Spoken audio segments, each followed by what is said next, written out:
Ladies and gentlemen, the budget 2022 was just completed by our Honorable Finance Minister, and with the annexures and all the documents, we bring this latest news to you.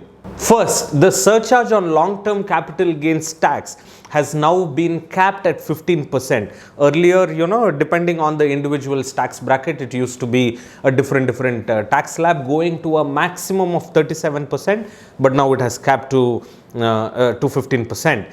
Rejoice, my friends. Second, the government contribution to NPS of the state government employees has now been brought up to 14%, just like any other central government employee. Well, there's at least one thing that the state and the center can now agree upon. 3 is that all of you Bitcoin, NFT and crypto fans, our Honorable Finance Minister has literally blown you away by imposing a 30% tax on virtual digital assets.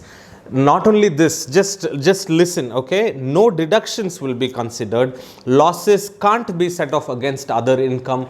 TDS will be applicable at the rate of 1%, and gifted cryptos will also be taxed in the hands of the recipients. So let's do some math here. If you win, you lose, and if you lose, you also lose. So choose what's the best for you. Number 4, alternate minimum tax for cooperative societies has now been reduced from 18.5% to 15%. Even the surcharge has been reduced from 12% to 7%, making it on par with any other company.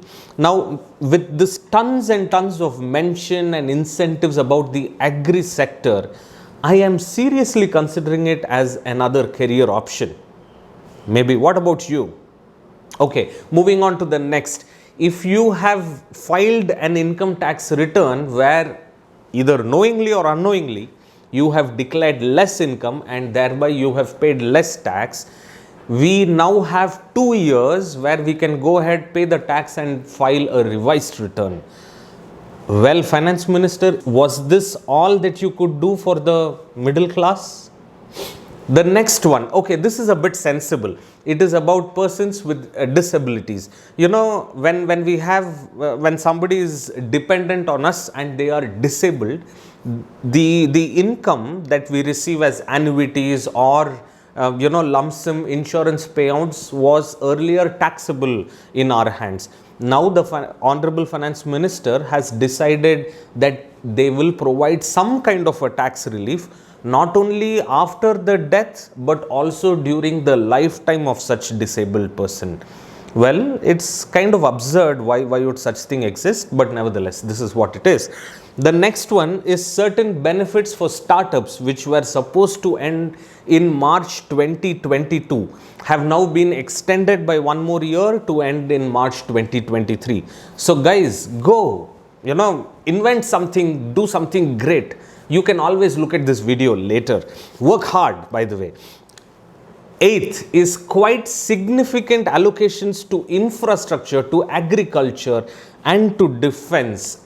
And with the introduction of digital, currency by RBI, I believe, we should be heading to a better economy per se. Hey, but what may come out as a disappointment to all of us is that there are no changes to tax slabs. There are no changes to tax rates. No standard deduction has increased. No Chapter 6A deduction limits have been increased. Nothing has been touched. There were some experts who also mentioned that the new tax regime will be made a little more attractive so that more people, opt for something that just lives on paper for now. But no, nothing of that sort has happened. So I believe this is what we have. And probably we should also get used to getting nothing. We hope that you have enjoyed this quick piece made in a different way. Thanks to all my team members who have made this possible. Stay safe and make the best of what we have. Bye-bye.